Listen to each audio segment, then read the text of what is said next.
everybody tonight. I hope you guys are doing well. I don't know how many of you have started school yet, but I'm assuming I'll probably be able to tell who has started school and who hasn't by the looks on your faces over the next few minutes. Go ahead and turn over to Matthew chapter 5.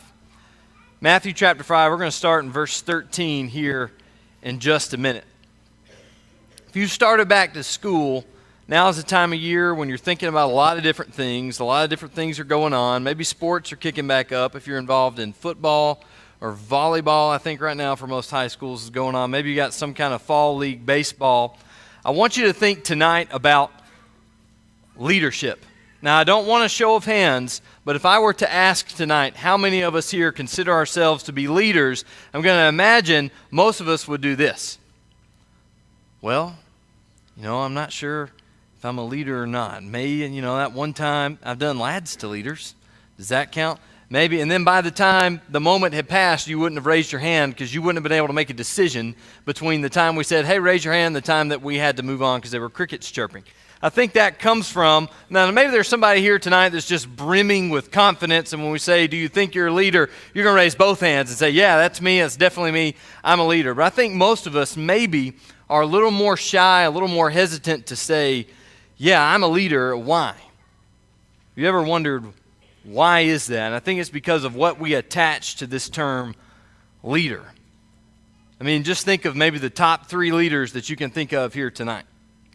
Those are probably going to be maybe a past president of some kind, maybe some superhero in the movies or in the comic books, or maybe it's we are in the South, so maybe it's some football coach from some particular school, but we won't talk about matters of fellowship here tonight. Whatever it is, we attach these really lofty ideas to leadership, don't we? And we think of folks that are really great motivators. We think of folks that are very organized, folks that are very efficient, or somebody that has been able to accomplish some really amazing thing in history or right now, and we think of those people as leaders. So when we think about ourselves as leaders, we tend to do something like this and think, well, not me. But in Matthew chapter 5, you read something different, specifically beginning in verse 13. You have Jesus there telling this crowd, his apostles are included, but there's a lot of other people there too. He says, you are the salt of the earth. But if the salt has lost its taste, how shall its saltiness be restored? It is no longer good for anything except to be thrown out and trampled under people's feet. You are the light of the world. A city set on a hill cannot be hidden, nor do people light a lamp and stick it under a basket, but they put it in their house so that all may see. It gives light to all who are in the house. In the same way, let your light shine before others so that they might see your good works and give glory to your Father who is in heaven. And you see there, Jesus tells every last one of us that we are meant to lead people somewhere, and you see where he tells you you're supposed to lead folks, don't you? They should see your good works and go where? They should see what? The glory of your Father who is in heaven. So every last one of us here tonight, if we attach this name Christian to ourselves, we'll talk a little bit more about that in a second, but any of us here tonight that identify as a Christian, as a follower of Christ, you can't get out of this whole leadership thing.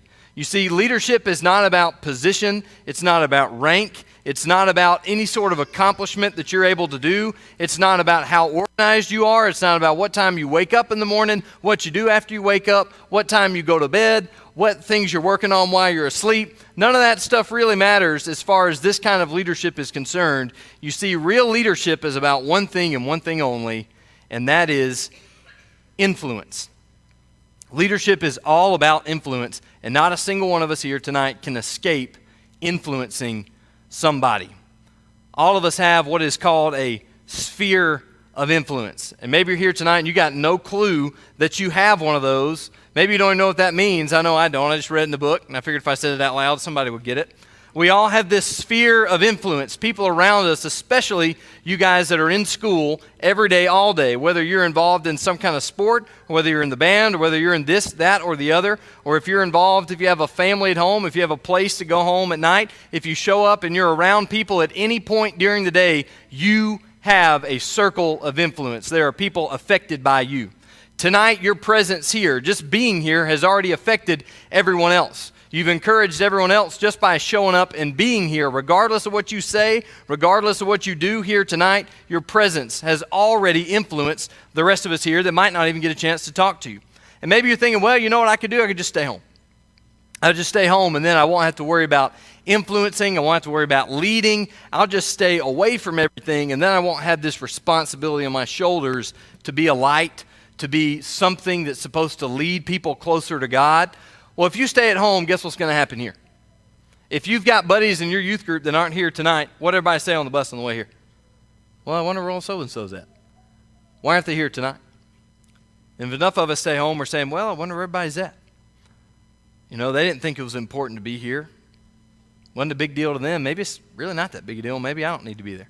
So you see, even in our absence, we are influencing other people. So I want to say at the start, you cannot escape. So I don't want you to roll your eyes when you see called to lead and think, oh, okay, now we're talking to all the type A people. I'm a type B, C, D, E, or maybe even F.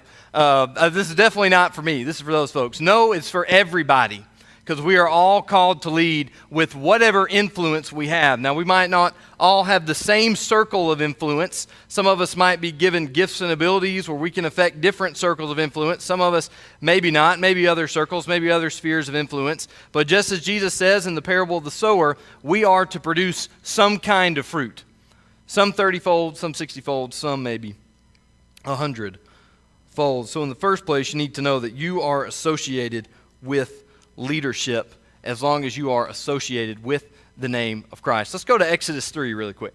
Exodus 3, this is another passage that I'm sure you're very familiar with. I want to talk about a call to leadership that was made a very long time ago. And we'll go ahead and set this up. It's several thousand years ago, and you have God's people who are in bondage, okay? They're in sin, and they're out in the land of Egypt. Pharaoh is oppressing them. They're being treated horribly. They cry out to God to be delivered, and God has a plan to deliver his people. God comes up with a plan to save his people from the bondage that they are in. And how does he choose to do that? Right here in Exodus chapter 3, he calls Moses. Let's start reading at verse 9. And now, behold, the cry of the people of Israel has come to me, and I have also seen the oppression with which the Egyptians oppress them. Come, I will send you to Pharaoh, that you may bring my people, the children of Israel, out of Egypt. But Moses said to God, who am I that I should go to Pharaoh and bring the children of Israel out of Egypt? And he said, but I will be with you, and this shall be the sign for you that I have sent you. When you have brought the people out of Egypt, you shall serve God on this mountain. Now, this is the call to leadership for Moses. And I want to fast forward now, several thousand years later. God's people are still under bondage. They are still in slavery, except this time it's not just a group of people in a physical nation stuck inside the walls of a city. Now we're talking about the entire human race being in slavery to sin. And if you don't believe that, you can go take a look at Romans chapter 5 and 6, where Paul says everyone we are under slavery to sin, and we're going to be slaves of something. You get to pick either sin or righteousness. So now the entire human race is in this bondage, in this slavery, and that slavery ultimately leads to death. And just like back then for Israel, God has a plan now to save his people, to deliver his people. And you know how he chooses to do that? The end of the Gospel of Mark in chapter 16, at the end of the Gospel of Matthew in chapter 28. He's talking to the 12 there, to the 11. And he says, go unto all the world, preach the gospel to every living creature, baptize them, teach them to observe everything that I have commanded you, and lo, I am with you always, even unto the end of the age. Your call is not so different from the call of Moses. You see, that call at the end of the Gospels is a charge for every Christian to go out and to do something. But you see now, it's not like it was with Moses. Because you see, God calls Moses, and Moses goes into the city, and he has to be right in the middle of all these miracles, right? He's right smack dab in the middle of it. And we want to pause before we get into that and just take a second to realize God has a plan to save the entire human race. And guess who he has asked to do it? You. He's asked you to do it, and he has asked me to do it, just like he asked Moses to do it here. What was Moses' response? What was Moses' response? He says, not me. You're talking about type A people? You're talking about leaders? That's not me. I'm not type A. You need somebody else, God. Don't send me. And we talk about men like Moses. There are men like Gideon. There are men like Saul, the first king of Israel, who are called to do these great things. They all have the same response at the beginning. And we look at them and we say, oh, what great humility. These men had amazing humility to where God calls them and they say, oh, not me. Well, I'm sure a part of this is humility, but we don't need to kid ourselves here. Moses is 100% telling the truth. When Moses says, I can't do this, he's telling the truth. And God knows he's telling the truth, because what does God say to him? Look back again at the text in verse 12. But I will be with you. You see, none of us, the great thing about this kind of leadership, nobody in the room is qualified to be that kind of leader on their own. Moses himself wasn't qualified. Let me ask you this. What was it that brought the people of Israel out of Egypt? Was it Moses? When David writes in the Psalms and he goes back and he reflects all the great things that God has done, does he say, praise be to King David for delivering the people out of the land of Egypt? Absolutely not. He says, praise be to God. It is God who delivered our ancestors out of the land of Egypt. God did not call Moses to go do his job for him. God did not say, hey, Moses, I need you to go into Egypt, and I need you to work all these miracles by yourself, and I'll be over here, I'll watch, I'll prop my feet up, and you do what it is that you need to do this job for me. God is working the entire time. He chooses Moses to be the face of that work. Moses did not change the Nile River to blood. The power of God changed the Nile River to blood. Moses was the one standing there. Moses and Aaron were the ones that God said to be the face, to be there to get that done. The power of Moses did not work any of those miracles.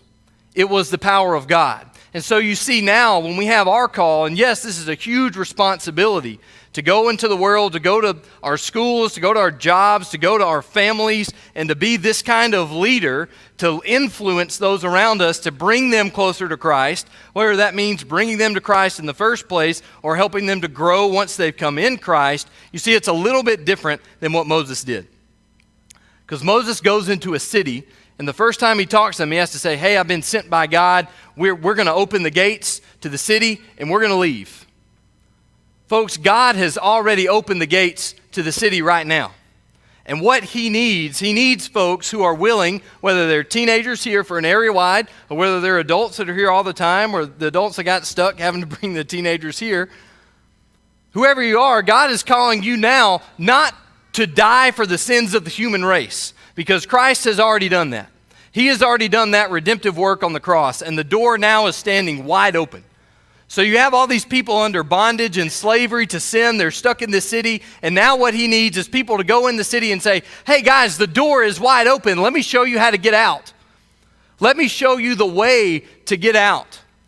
Let me teach you all that Christ has taught. Let me preach to you the word of Christ.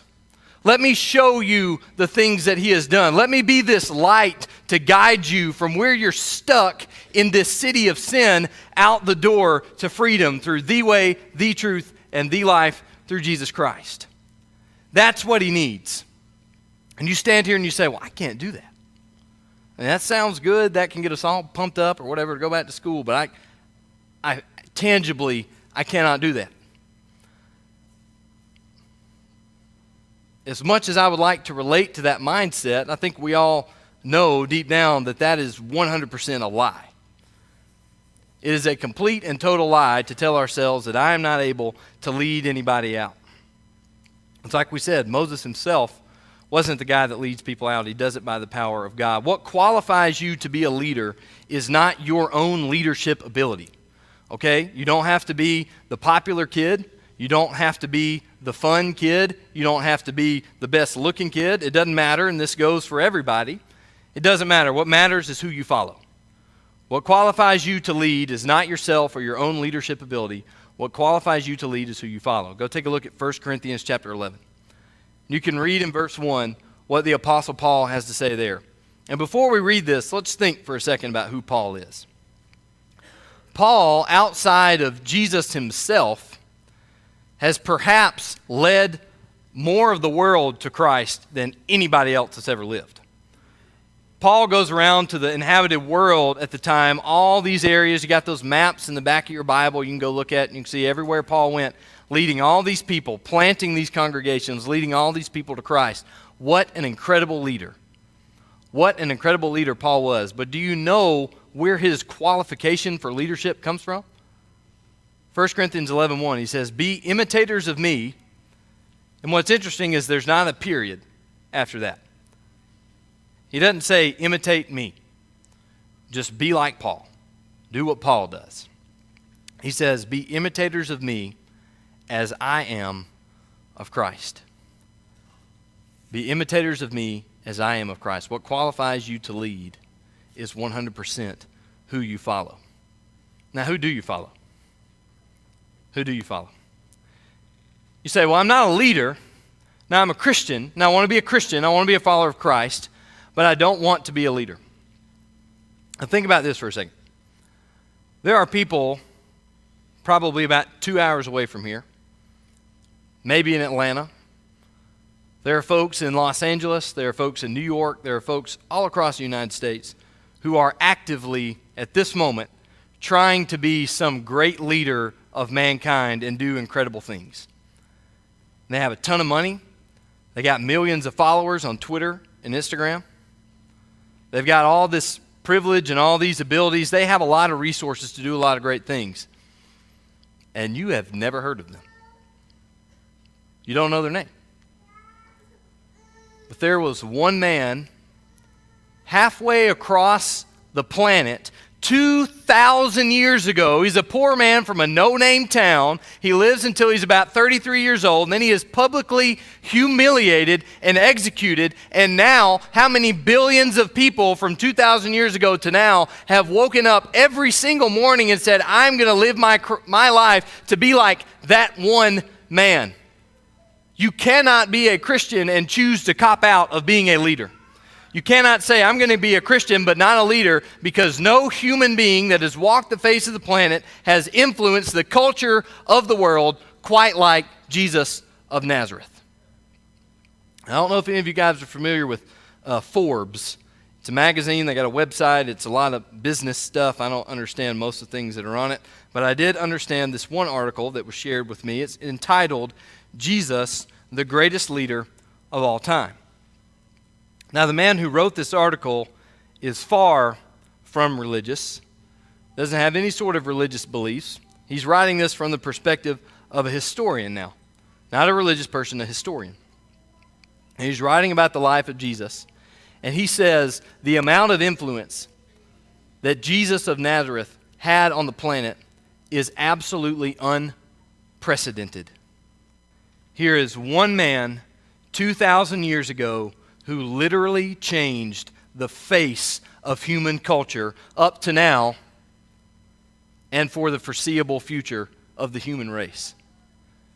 You have one man who has literally changed the course of human history. And now here we are, we're sitting here tonight, or we got to go back to school, or we got to go back to work Monday, and guys, it's too much work to try to lead like Jesus. It's too much work. I don't want to have to do it. I don't want to have to try to not laugh at these kind of jokes. I don't want to have to try to not tweet out or like these kind of things on Instagram and Twitter and whatever. I don't want to have to worry about that stuff. You know what? I'm just going to wrap all that up and give myself an excuse and say, well, I'm not a leader. Now, I want to follow Jesus, who's the greatest leader the planet's ever seen, but I don't want to be a leader. You see, you can't have both of those things. Paul says, I'm sure you're familiar, in Galatians chapter 2 and verse 20. I have been crucified with Christ. It's no longer I who lives, but it's Christ that lives in me. In this life that I now live in the flesh, I live by the faith of the Son of God who loved me and gave himself for me. Likewise, in Philippians chapter 1 and verse 21, he says, for me to live is Christ. And when we say we are Christian, you know what that word actually means?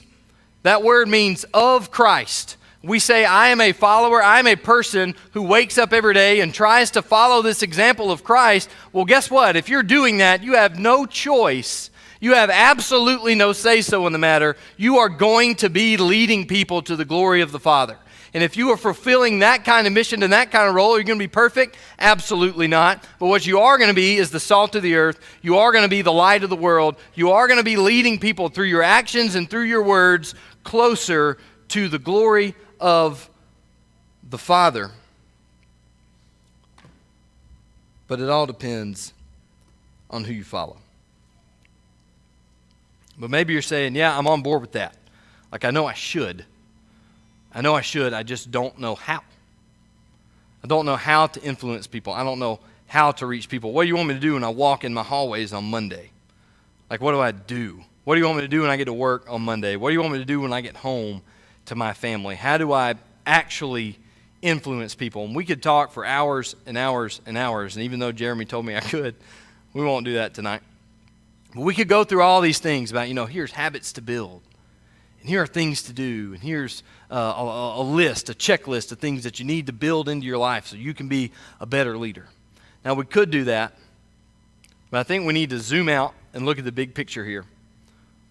Let's go to Matthew chapter 20. Matthew chapter 20. Ken Blanchard wrote a book entitled Lead Like Jesus. And he studied through the life of Jesus to try to watch him and to say, well, this is what he did to be such a great leader. This is how he influenced so many people. And at the end of this big research project that's turned into a book and then a spin-off of a book and another spin-off of a book, he says everything lives here in Matthew chapter 20. Everything lives in Matthew chapter 20. Let's set the scene here. The mother of James and John, as they're called, the sons of Zebedee or the sons of thunder, she comes to Jesus and she has this request. She says, Lord, basically she says, I want my two sons to sit at your right hand and your left hand when you come into your kingdom. And what she means by that is, hey, Jesus, when you overthrow Rome, because now there's this Roman nation that's like in charge of us as Jews. So Jesus, since you're here to overthrow Rome, once you do that, can my sons, James and John, be like second in command? Kind of like Joseph was in Egypt for the Pharaoh. And so she doesn't get it. And you can see what Jesus' response is to her. In verse 22, he says, you don't know what you're asking.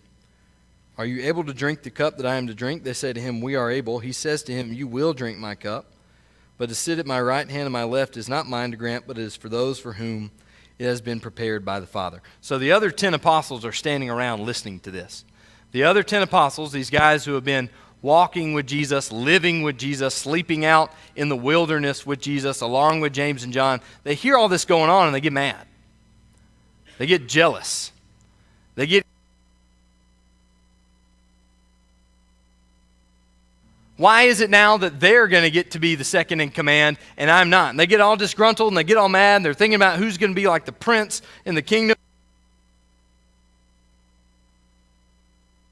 You know that the rulers of the Gentiles lord it over them, and the great ones exercise authority over them. It shall not be so among you, but whoever would be great among you must be your servant, and whoever would be first among you must be your slave.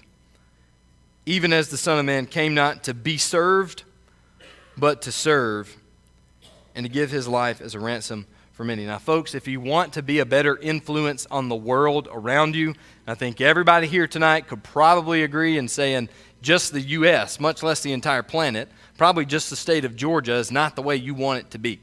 You would like for it to be better. Well, guess what? Involved in leadership, when you're in leadership, you no longer have the privilege of just propping your feet up or walking up to somebody and just stating a problem and telling them what the problem is. And anybody can pick out a problem. But when you are involved in a leadership role, you lose the luxury to just pick out problems, and now you have to pick out the problem and also be a part of the solution. You also have to be a part of the solution. And if you want to be a better part of that, beginning with your family, or beginning with your school, or beginning with the folks you come into contact, it doesn't matter if it's school or work or whatever, your sphere of influence, if you want to be a better leader to them, the one thing that you can do is serve them. In whatever capacity, is to serve them. If you want to be able to lead like Jesus, if you want to live up to this calling to lead, you have to know what is in the first 11 verses of Philippians chapter 2. Let's turn over there. If you want to be an influence on the world like Christ was, you obviously can't do that if you don't know anything about him, if you don't know what he did, if you don't know who he was, if you don't know why he came, and if you don't know what Paul writes in Philippians chapter 2. Starting in verse 1, so if there's any encouragement in Christ, any comfort from love, any participation in the Spirit, any affection and sympathy, complete my joy by being of the same mind, having the same love, being in full accord and of one mind. Do nothing from selfish ambition or conceit, but in humility count others more significant than yourselves. Let each of you look not only to his own interests, but also to the interests of others. Now, I want to pause here. He's basically saying to begin with, what does a servant do? A servant looks after the needs of others, right? A servant looks after the things that another person needs, either to just get through their day or maybe even to survive. That's what servants do. Slaves and servants serve the will of another to do all these sorts of things to serve the needs of the master, to serve the needs of the one who's giving them the jobs to do. And he says, think of other people more significant than yourselves. Serve people. Now, can you guess what example Paul is about to use to drive that point home? Can you guess, out of all the things that Paul has at his disposal, out of all the literature, out of all the things that he has seen, out of all the things that he has read, being a highly educated man from the city of Tarsus, what do you think he's going to use to get through to these people? Hey, you need to serve folks. Here's what he says in verse 5. Have this mind among yourselves, which is yours in Christ Jesus, who, though he was in the form of God, did not count equality with God a thing to be grasped, but he emptied himself by taking the form of a servant, being born in the likeness of men. And being found in human form, he humbled himself by becoming obedient to the point of death, even death on a cross. Therefore, God has highly exalted him and bestowed on him the name that is above every name, so that at the name of Jesus every knee shall bow in heaven and on earth and under the earth, and every tongue confess that Jesus Christ is Lord, to the glory of the Father. So why was Jesus exalted? Why is Jesus brought up? Because even though he is God, he chose to come here and be a servant. He completely emptied himself and he took the form of a servant. He is the king. He's not the king. He is the King of kings, and he empties himself of all that to come here to do the dirty work for you and for me. He served.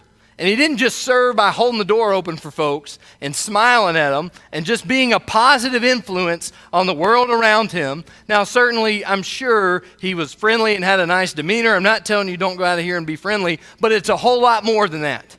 And a lot of times we cop out again and we say, hey, preach the gospel, use words as needed. Amen? I don't got to know my Bible. I don't got to talk to people. I just got to do the right thing in the right moment. Folks, nobody is going to know that Jesus Christ is the Son of God just because you smile and hold open a door. Nobody is going to know that Jesus Christ is the Son of God just because you buy their meal. Nobody is going to know that Jesus Christ is the Son of God just because you never get in trouble and you never go out and you do all these horrible things. They might look at you and see you're a moral person, you're a good person, but if you never utter the name Jesus Christ of Nazareth to them, guess what? They might not ever know who he is. How are you going to serve people around you? Jesus comes and he serves the very people that are nailing his hands into the cross. Keep in mind, this is the King of Kings. When he come here, every single human being alive should have bowed down to the ground and should have every minute of every day been fulfilling his every single whim, whatever he needed, whatever he did. He should have never been hungry. He should have never been thirsty. He should have never been too hot. He should have never been too cold. All these different things. He should have had the perfect human existence, but he didn't do it. He could have demanded it. You know, we sing all the time, he could have called 10,000 angels. But he didn't. He served folks. You know, I think in particular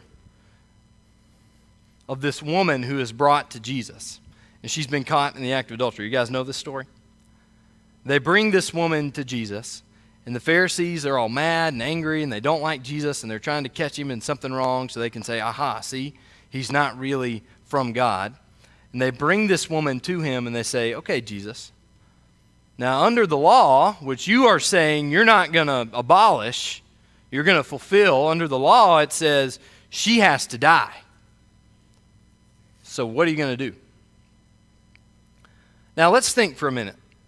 How could Jesus influence the people around in this situation? He had a couple different options, right?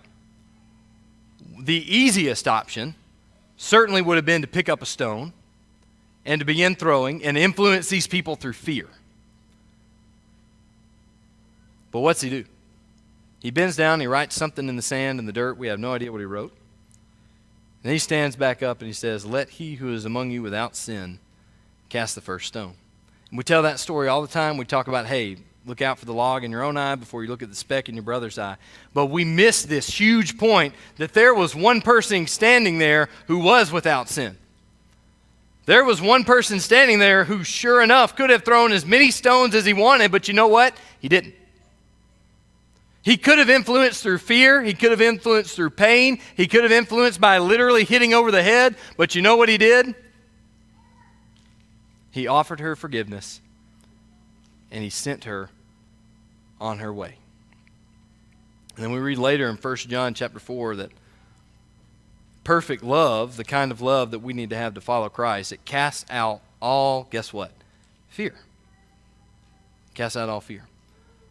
And now here we are, it's 2017, and you have got people in your youth group, or you've got people in another youth group that are here tonight that you just don't like, right? And you probably would never say that out loud, so I'll say it for you.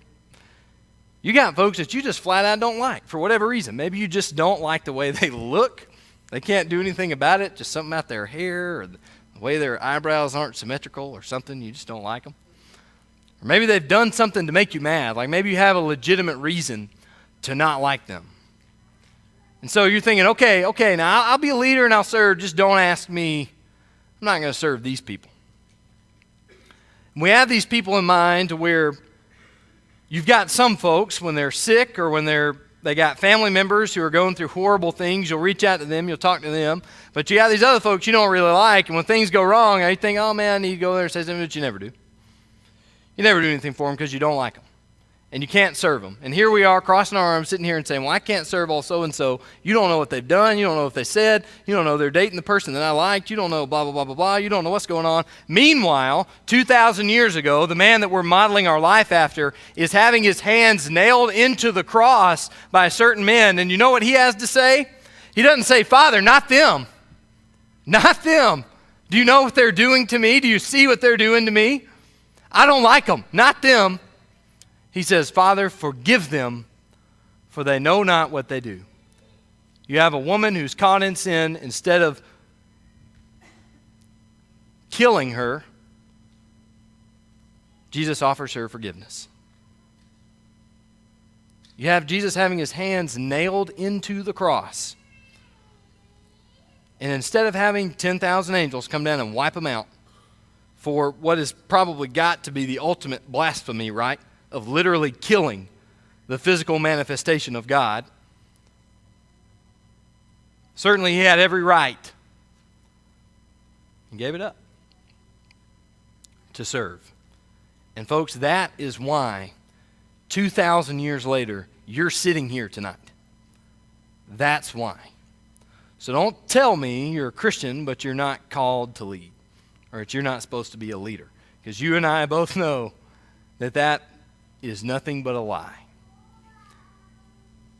So everybody here tonight, you can't escape it. You've got some kind of circle of influence. You've got folks around you that you are affecting one way or another, and it's especially in your mind now because you're about to go back to school. For the rest of us that are in working in jobs and stuff, things are the same now as they were last week.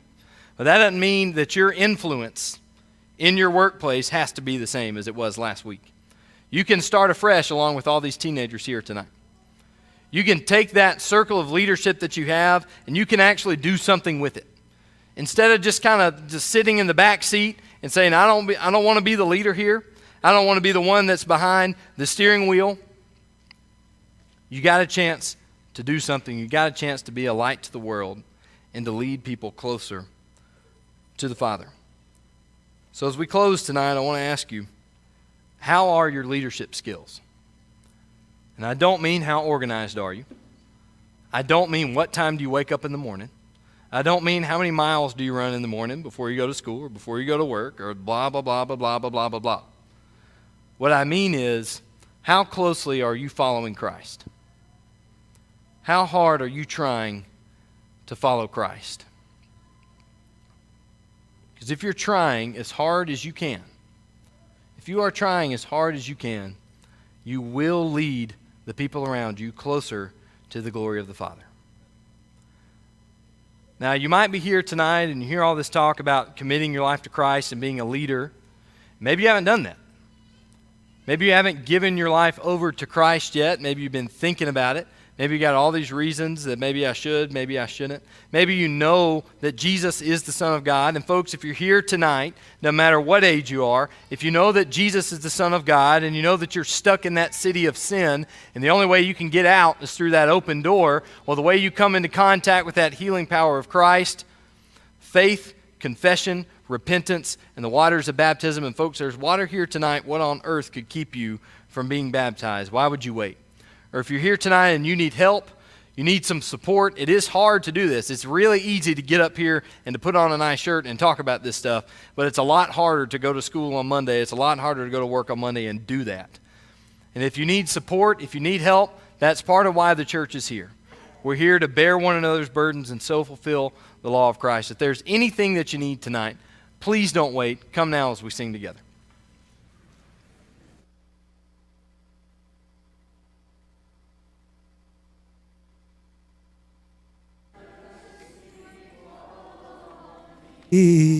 Everyone needs forgiveness, the kindness of a Savior, the hope of nations. Savior, He can move the mountains. My God is mighty to save, and He is mighty to save. Forever, the author of salvation, He rose and conquered the grave. Jesus conquered the grave. So take me as you find me, all my fears and failures. Fill my life again. I give my life to follow everything I believe in. Now I surrender.